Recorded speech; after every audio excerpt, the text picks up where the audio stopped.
Part 3 of the Forrest Gump Snapper. That's good news, though. So I'll go ahead and set this here. All right, let's go ahead and get this carburetor off here. 8mm, and these screws are actually pretty loose. And let's go ahead and remove this spring here. It has also been kind of bent funky. And then we're going to unhook these linkages here. There's one. And this one will come out with it, no problem. And just remember which hole it's hooked into so it's closest to the actual carburetor front there. And these bolts can come out. And let's get this thing cleaned up. All right, let's crack this old girl open and see what we're working with here.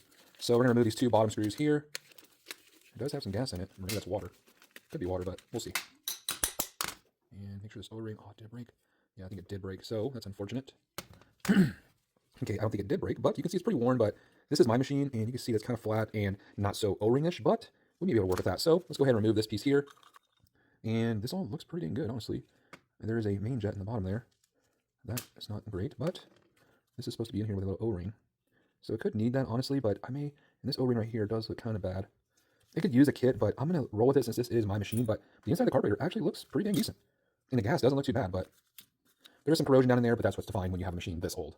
All right, it's actually a new day, and I went ahead and ordered a carb kit for this thing because I didn't really trust the O-ring or the gaskets and everything, so let's go ahead and crack this kit open. Kind of a universal kit, but I'm just going to be using some of the components in this kit here. So we won't be needing this gasket here, the spring, this here, we don't need to measure anything. I'm going to keep the old one of these, and we really just want the O-rings and possibly the main jet as well. So this bad boy right here, I may actually just keep this one and then just swap out the O-ring that comes with this kit. All right, so we got that other O-ring off. Let's go ahead and throw this one on here if we can. It's a tiny little O-ring, but let's go ahead and throw that on there, like so. And then we're going to be reusing pretty much most of the stuff. I might do the needle and C, but this one wasn't leaking. I want to keep as many OEM parts as possible. So I'm going to go ahead and keep these two here, and we can probably reuse some of these gaskets here, but I mainly just wanted that O-ring and this one here, and it's the same price as buying just these or the whole kit. But later on down the road, maybe I have a leaking float or something, then I can use some of these other parts. All right, I'm going to go ahead and throw our O-ring onto this here. Slide that over that bad boy. And I have no nails, as you can tell, so things can be a little bit more harder for me because I tend to pick my nails, but that's a story for another day. Let's go ahead and remove this old O-ring here, like so.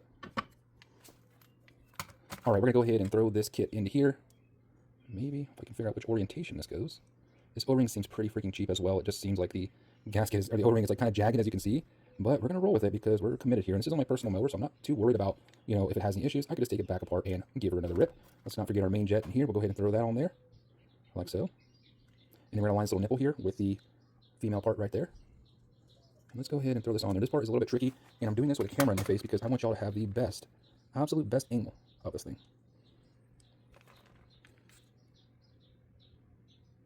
Let's go ahead and slide that in there.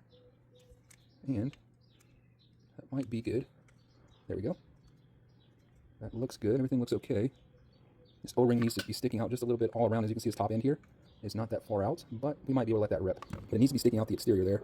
Let's see if I can work this thing around to get it to stick out. Sorry, we're in a flight path, so there's a plane flying overhead. Everything feels good, though. Yep, that looks perfect. Okay. Let's go ahead and throw our bowl on top.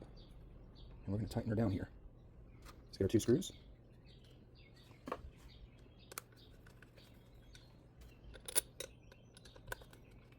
Okay.